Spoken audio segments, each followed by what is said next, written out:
आप देख रहे हैं GTS न्यूज़। चैनल को सब्सक्राइब, लाइक और शेयर करना ना भूलें। आजकल समाज में जो मुद्दे हैं, सामाजिक मुद्दे हैं, उनको अवगत भी कराया जाता है और सोशल मीडिया का एक ऐसा प्लेटफॉर्म है जिसमें हर मुद्दे आ जाते हैं। उसके बाद भी समाचारों में भी आ जाता है, लेकिन उसके बाद भी कुछ अधिकारी हैं जो उन मुद्दों को उठाने से या उन मुद्दों को रिजॉल्व करने से हटते हैं, या मैं यूँ कह दूँ उनको अवॉइड करते हैं। इसी बीच में हमारे साथ है वरिष्ठ पत्रकार ननपारा जनपद बहराइच के मोहम्मद हनीफ जी, जो स्वतंत्र भारत के वरिष्ठ पत्रकार रहे और अंतर्राष्ट्रीय पत्रकार महासंघ में भी हैं, डिस्ट्रिक्ट स्पीकर हैं हमारे अंतर्राष्ट्रीय पत्रकार महासंघ में। आइए उनसे बात करते हैं। तो सर, ये जो प्रॉब्लम है अधिकारियों की कि उनको अवगत भी करा दिया जाता है कि जैसे एक मैंने मुद्दा उठाया था यहाँ नहर के पास, इसमें एक चीज़ों को बताया गया कि यहाँ पे इंडिकेटर लगा हुआ था और वहाँ पे कुछ लोग उसको काट के ले गए, लोहे को काट, लेकिन अभी तक वहाँ पे उसके ऊपर अधिकारी लोगों की कोई निगाह नहीं है। तो उसके बारे में क्या कहना चाहते हैं कि अधिकारी लोग क्या सोचते हैं कि उनका क्या जो आपसे एक लंबा अंतराल रहा है, आपका क्या सोच करते हैं आप? सबसे बड़ी चीज़ तो ये है कि अधिकारी केवल अधिकारियों का इस्तेमाल कर लें तो सब काम सही हो जाए। एक तो अपने अधिकारों का इस्तेमाल नहीं करते हैं, अपने अधिकारों में वो रेस्ट ज़्यादा करते हैं, वर्क कम करते हैं। अगर वर्क की तरफ ध्यान दे दें, कुछ नहीं, 8 घंटे की ड्यूटी होती है, 4 घंटे सोच लें कि ये यहाँ पे रोड के ऊपर एक पहचान चिन्ह लगा हुआ था, समझे? नहर में ये पहचान चिन्ह लगा हुआ था कि यहाँ से आपको टर्न करना है, यहाँ आपको नहीं आना है, यहाँ स्टाफ है, यहाँ रेलवे लाइन है, यहाँ पे क्रॉसिंग है, यहाँ पे जो भी चीज़ें हैं उसके सब के निशान सरकार की तरफ से मुहैया कराए जाते हैं, आइडेंटिफाई की जाती है।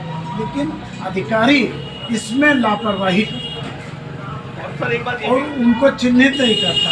अगर जहाँ चिन्हित कर ले तो ये दुर्घटनाएं 50% कम हो जाएगी। बहुत बड़ी बात, देखिए बहुत बड़ी बात सबने कही, 50% कर देखिए एक्सपीरियंस भी होता है, लेकिन कितनी बार भी अवगत कराया गया है।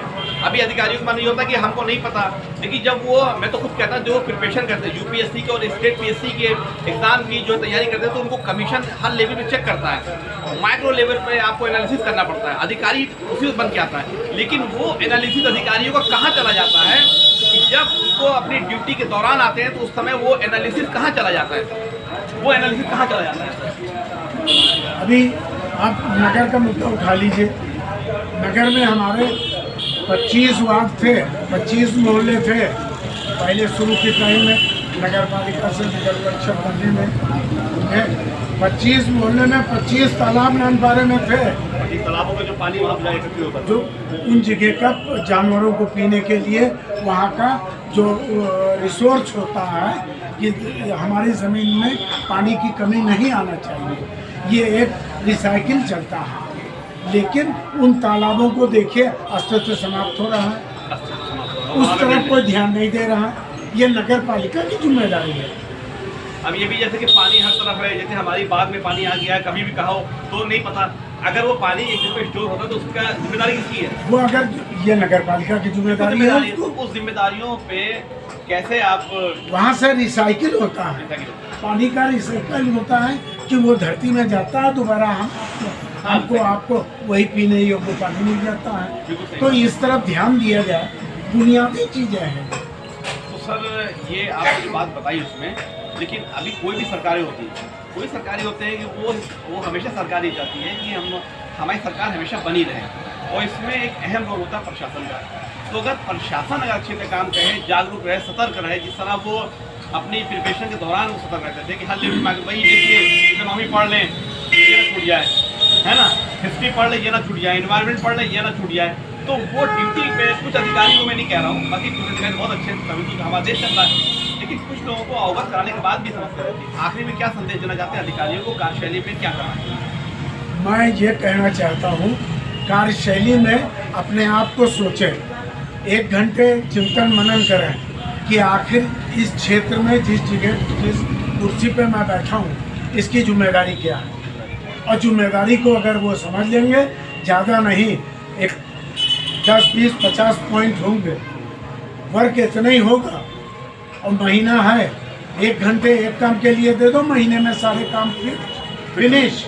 हाँ, मतलब अपनी डायरी मेंटेन करते हुए चले। डायरी पर यार कोई मतलब इनिशिएटिव जो होता है, बस वो खाली योजना आगे, अब जैसे no helmet no petrol, yes ये बहुत बड़ी योजना है। उसको लेकर के भी अभी जैसे कि अक्सर पेट्रोल पंपों में जैसे देखा जाता है कि ये पत्रकारों को देख करके बनाते हैं। अच्छा, मैं एक बात ये बताना चाहता हूँ कि अनिल सर हमारे राष्ट्रपति जो प्रणब मुखर्जी थे हमारे, तो उनके काफ़ी करीबी भी रहे हैं, और आप हमेशा वहाँ पे, चूँकि आपका हमेशा जो रहा, थोड़ा सा प्रकाश डालिए सर। मैं अब अपने मुझे क्या कहूँ, थोड़ा प्रकाश आता है सर। आप हमेशा राष्ट्रपति भवन में आना जाना रहता था। राष्ट्रपति भवन में आना जाना रहा। मैंने वो फोटोज देखी हैं आपकी, जो प्रणब मुखर्जी जी के साथ, और भी कई बड़े बड़े वरिष्ठ मंत्री रहे कैबिनेट के, उनके साथ में रहे। तो कैसे आपके पास वहाँ पे आना जाना रहा? एक तो भाई कांग्रेस के अंदर थे, कांग्रेस के अंदर हैं, और एक चीज सोच थी डेवलपमेंट की। हम हर योजना को लेके जाते थे। सीके जाफर शरीफ साहब थे, तो हमको याद है 96 में जब मैं उनके यहाँ उनके बेटे की शादी की बातचीत चल रही थी, तो उनके साथ में मैं रेल भवन में उनके ऑफिस में बैठा हुआ था और बातचीत हो रही थी। खालिक साहब हमारे यहाँ के पीएस थे उनके, उन्होंने मेरा उनके साथ में बैठ के बातचीत हुई। उन्होंने ये कहा कि भाई बतलाइए हम क्या कर सकते हैं रेल के लिए। हमने कहा ब्रॉड गेज बढ़वा दीजिए इसको।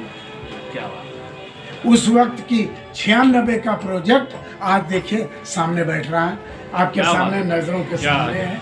भले कोई सरकार हो, इससे नहीं मतलब, हमारे क्षेत्र का विकास होना चाहिए, इससे मेरा मतलब है। सर एक बात और भी कि मैंने वो आपकी फोटोज देखी, और जो कार्ड था, इन्विटेशन था, पीवी नरसिम्हा राव जो समय जो प्रधानमंत्री